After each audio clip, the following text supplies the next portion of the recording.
Hi, it's great to be back with you in this series, Entrusted. I'm just loving kind of what I'm learning around this whole series of stewardship and stuff. And I've really enjoyed reading the books by Robert Morris, actually. I've read The Blessed Life a long time ago around giving and generosity, but it was really funny reading his second one when he was like, oh, hold on, you guys are doing this all wrong. You know, it's not, you don't give your way out of this. You kind of steward your wealth well to create the disposable margin that then you're generous with. Remember the first time I kind of taught some of this at a Bible college, and this guy's like, oh, I've been doing power offerings off my credit card to try and, you know, because the televangelist told me I was going to get 1,000-fold return, and that's how I was going to solve it. Robert Morris is like, no. We steward well, and then we give from what we've managed to generate as discretionary spending out of our good stewardship. And it's such an empowering kind of way to think about life. And for me, I want to talk this morning really around that thing. I think this message is designed to be empowering. It's got some real grunt to it that we don't do life passively as victims,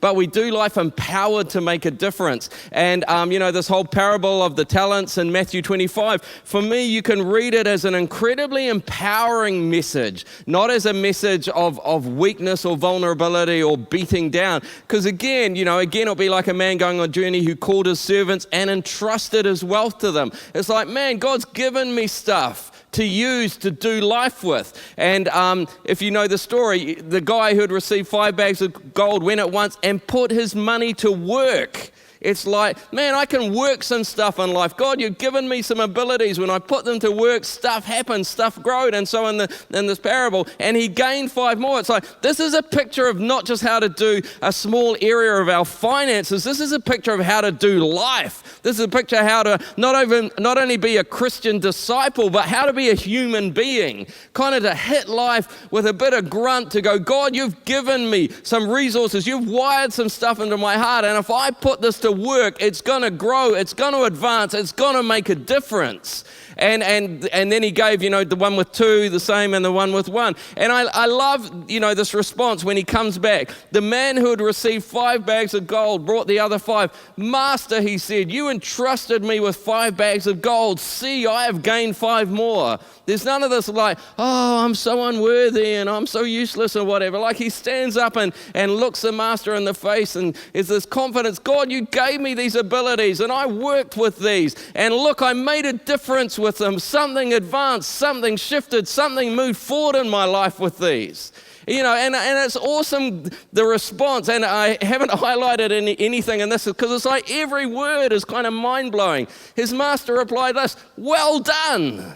Some of us don't know a God who just says to you, come on, you're doing a good job. Well done with what you've done. Maybe you didn't get dealt the greatest hand. Maybe you've had some struggles, but well done. And it's like, man, if we could just hear that and we could believe in a God who says that to people, well done. And then good.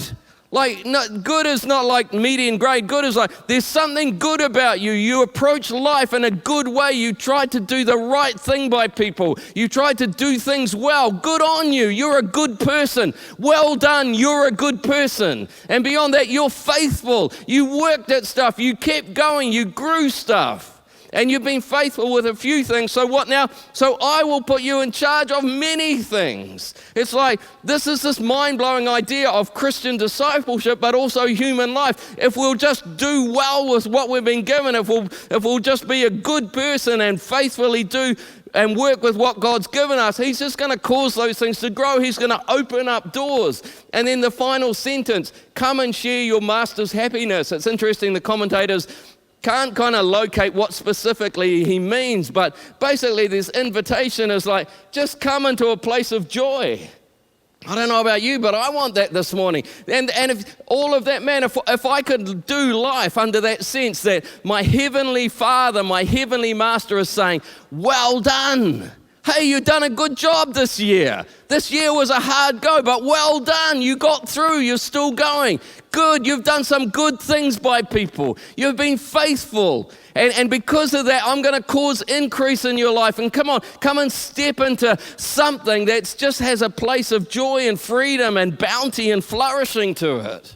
And so I think this is an incredible story that gives hope and purpose and significance and goes, do you know what? I can hit life with a sense like we can do this. We got that. We can overcome whatever happens. God's going to be with us. He's going to help me make a difference in my life. And I think that's a really important message. And one of the reasons why it's really important is, we'll just unpack it a bit more, it flows through, actually there's more to this here, it flows through even more, because the guy with 2, I love the fact he gets the same commendation. He wasn't God's, not like, oh, well, you didn't do as well as the guy with 5. It's like, no, exactly the same language. Well done, good and faithful. Like, you were faithful, it wasn't your decision that you weren't as talented as them, but you just did really well with what I gave you. And so the same reward, I'll put you in charge of many things. Come and share your master's happiness. And then the final one is the guy it wasn't that he tried, he didn't do anything with it. So this whole parable is like, come on, you can do something with what God's given you. You can put it to work, and God's going to advance you. He's going to back you. He's going to cause breakthrough. And so that total parable is an empowering story. And why is it so important? Because this happened. And other stuff will happen. And I was just really interested the day before the second time that Auckland had to go back into lockdown. I'd been reading, a person felt they had a prophetic word, and they talked about a second lockdown. I guess you didn't have to be a rocket scientist or a prophet to think that was going to happen. But he said an interesting thing that really struck me. He was like, what's the spirit that people get caught up into? And he's like, with the first lockdown, there was this fear. Oh, what's going to happen? Where's this going to go? And all that. But he said, interesting, he felt with the second lockdown that the challenge for people would be not so much fear, but depression. And when he said it, something gelled in my mind and heart to go, you know what, I think that's right. And I think it's not just a key for COVID, but it's whenever we come up against challenges. Because, like with lockdown, the first time, it's like, yeah, we got this. We're going to have all these Zoom meetings. We're going to do all these onlines. We're going to work the phones. Like, we got this. But the second time, it's like, oh, not again. And it reminded me of this. It reminded me actually of this concept in psychology called learned helplessness. And apologies to all animal lovers. This is cruel psychologists from the 1950s and 60s. But this is what they did. They got these rats, and they held them, and the rats would struggle and try and get free. And after a while, they'd give up and realize we can't get out of here. And so they had some rats that they'd held and some rats that they hadn't held. And this, apologies, never do this today, but that's what they did. They put them in buckets of water and see how long they would swim for till they gave up. And the ones that had never been held would swim sometimes for 60 and 80 hours. The ones that had been held and restrained swam for 30 minutes and then gave up and drowned. And the whole point was they had kind of learned that I can't make a difference. They'd kind of learned that bad stuff is just going to happen, and what's the use? And it's like, for me, part of the message of stewardship, part of the message of entrusting, whether it's in COVID, whether it's dealing with family issues, whether it's dealing with health issues or whatever, is this incredible message like, no, my mindset is we can make a difference. My mindset is we can move forward. My mindset, I've been trusted with the resources of heaven, and He's going to commend me, He's going to back me, He's going to say, well done. My mindset is we can do this. And just to go on with this learned helplessness, this guy Seligman was the psychologist. They did another thing. Again, terrible experiment, wouldn't do this now in the 1960s. They rang a little bell and gave these dogs a little electric shock.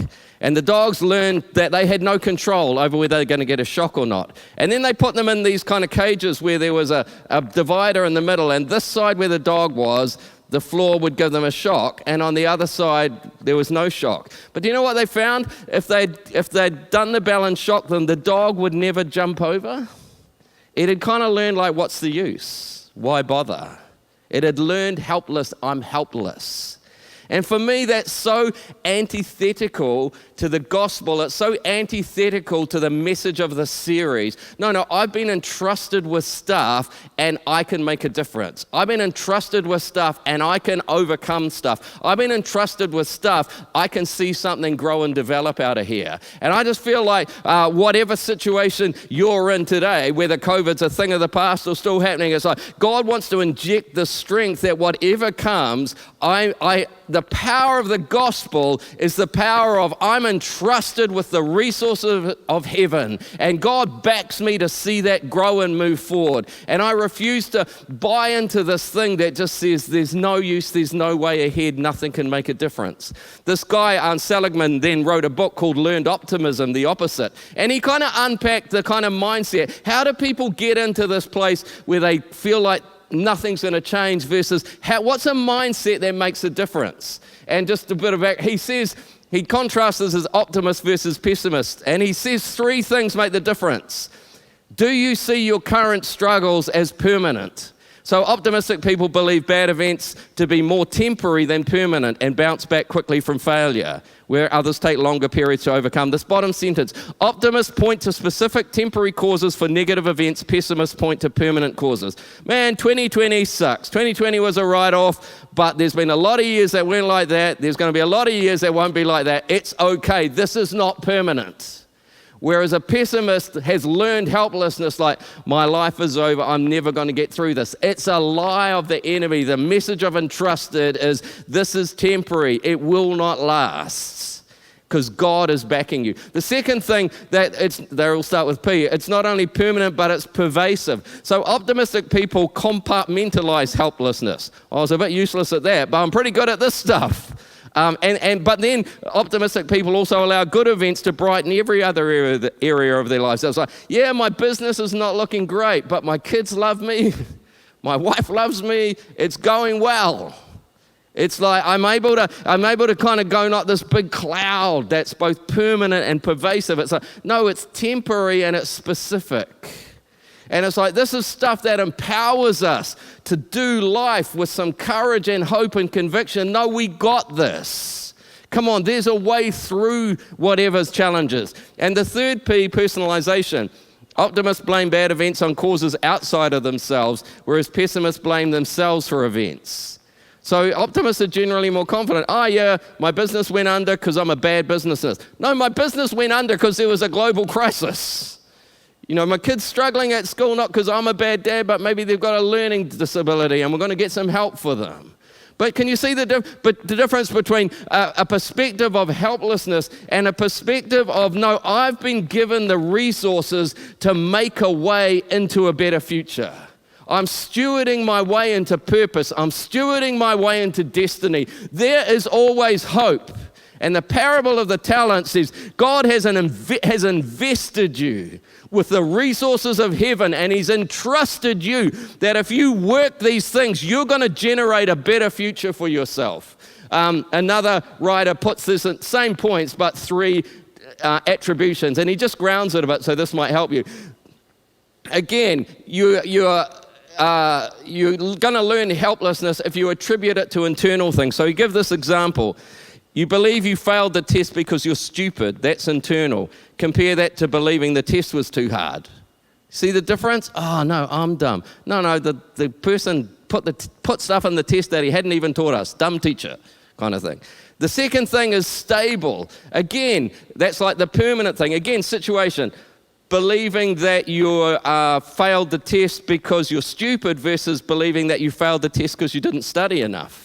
No, yeah, something bad happened, but it's going to change. It's not permanent. It's not stable.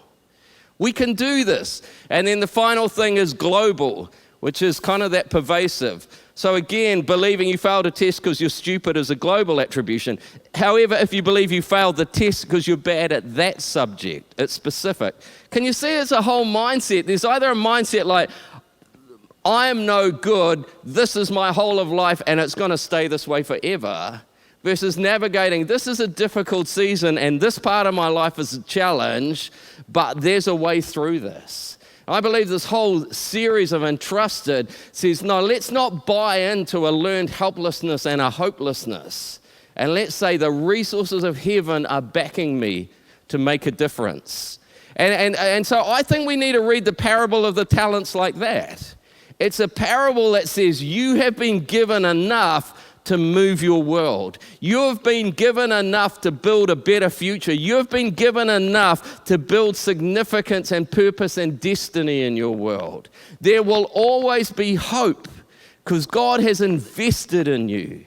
And I love the sense for me that all of that sits like, yeah, I've got to be responsible with money and steward that well, so that then I can steward the other parts of my life well, like my kids and my wife and my ministry and my calling and all that. And I gotta do that well. But that sits within a bigger circle. You know that God is backing me.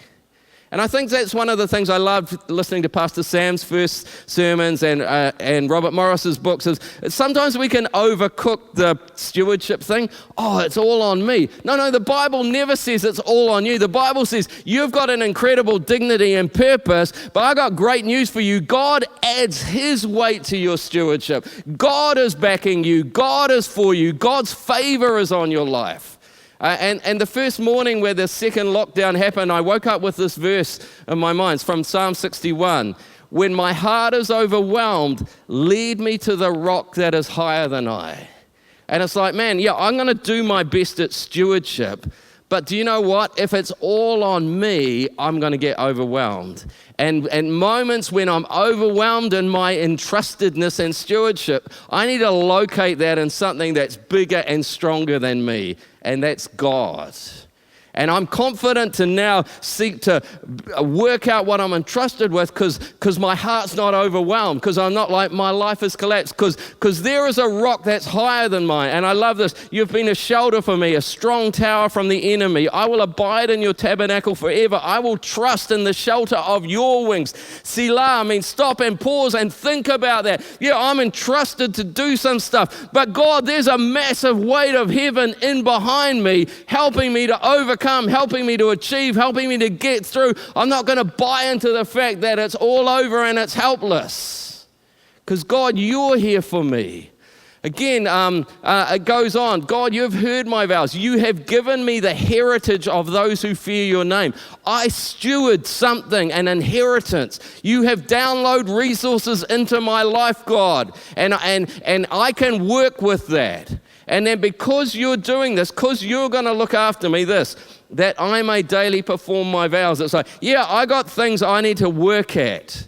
This marriage, these kids, getting the credit card debt down, building up some savings, investing in the gospel, serving I'm going to do all that, but I do that knowing that you have given me an inheritance, and I know that sits within the sense that you are more powerful than I could ever be. And I just want you to feel some freedom today as you work out what it means to be entrusted from heaven, that you've got a big God backing you in that. It doesn't all stand or fall on you.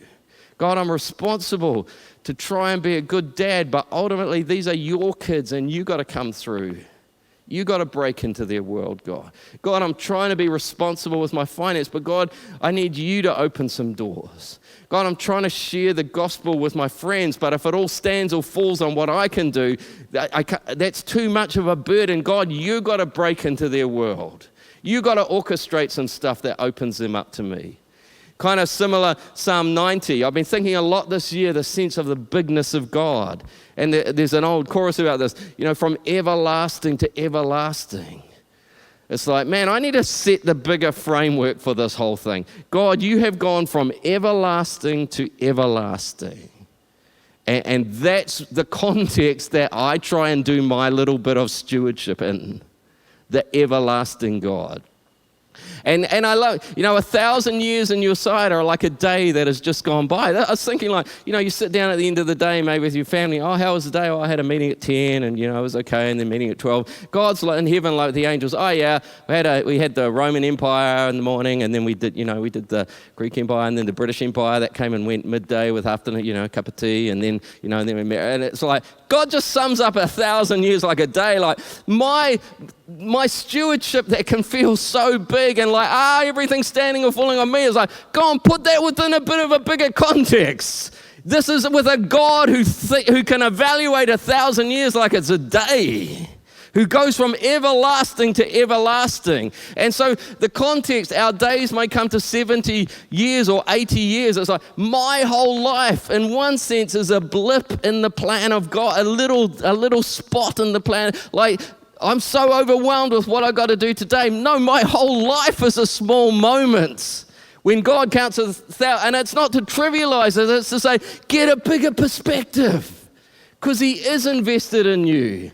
But you need a bigger God than your current situation that empowers you then to take meaningful steps. Because I love, satisfy us in the morning with your unfailing love, that we may be glad all our days. And this is how the psalm finishes. And this is where it lands. May the favor of the Lord, our God, rest on us. And this is his prayer. God, may you establish the work of our hands. Yes, establish the work of our hands. God, I'm going to put to work what you've given me. I'm going to try and do my best.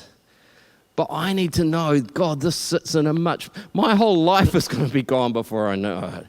And that's a little event in 1,000 years for you, which sits as a little event from everlasting to everlasting. But God, I'm counting on all that way to heaven now when I try and take my little 2 talents and put them to work, that you're going to be backing that you're there, that you're for me. That there's always hope, there's always an answer, there's always deliverance in these times.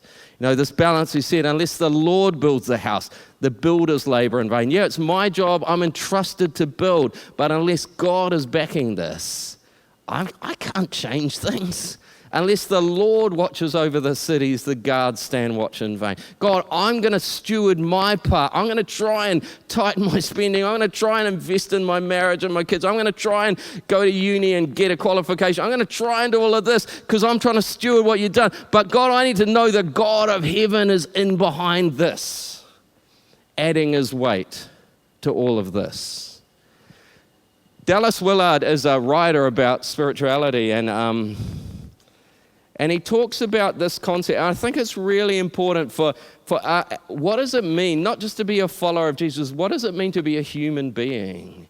That's why anything that robs us of a sense of, the word is efficacy, power, ability to make a difference, is so destructive. And in his book, Divine Conspiracy, he's got a chapter he called Made to Rule, and he asks what a kingdom is.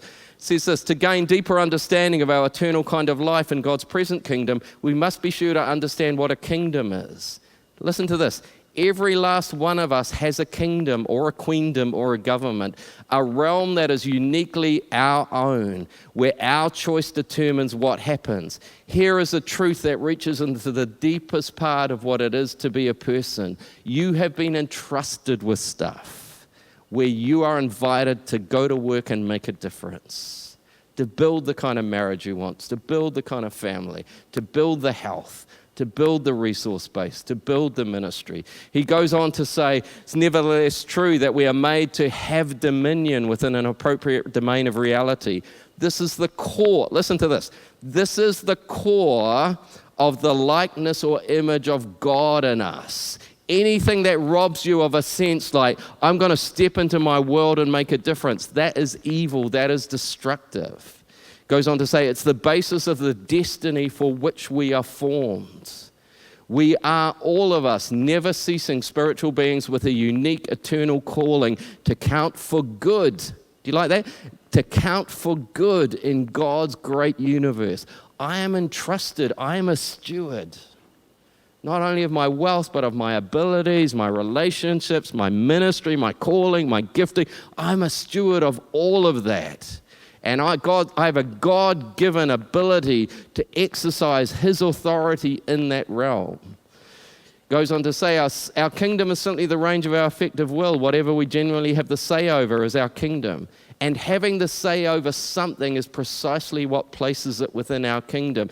Listen to this. In creating human beings, God made them to rule, to reign, to have dominion in a limited sphere. Only so can they be persons. That's why stewardship is so important. I've been given this territory. He's given me some resources, and he's just said, go and make it happen. Go and grow something. Go and see something be fruitful. He finishes by saying, the sense of having some degree of control over things is now recognized as a vital factor in both mental and physical health, and can make the difference between life and death in those who are seriously ill. Don't learn helplessness. Learn that you live out your life in faithful stewardship under the watch and care and grace of the everlasting God. And yeah, you may struggle, you may meet adversity, but it's not global, it's specific, it's not permanent, it's temporary, it's not even internal, it's often external situations. Don't let it mess with your head that you can't be a stewardship. He says this, by contrast, attacks on our personhood always take the form of diminishing what we can do or have a say over, sometimes up to the point of forcing us to submit to what we abhor. Interesting psychologists talk about the ABCs. We encounter adversity, A. We have certain beliefs about that adversity. It's my fault, I'm useless, I'm a failure, I'm not good enough. And that has certain consequences in how we feel. And so some clever guy added on a D and an E. We need to dispute some of those beliefs.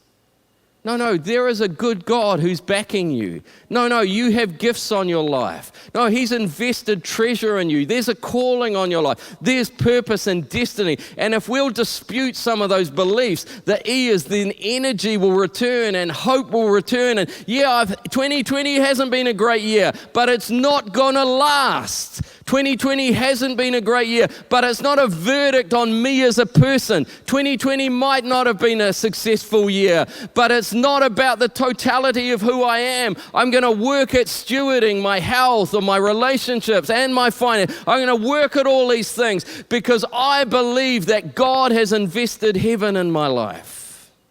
You know, I said, I was supposed to be talking about kind of stewarding money, and I've kind of gone real big from that, from stewarding money to stewarding all of life to where God is. Because this really comes back to the most foundational thing. What does it mean to be a human being?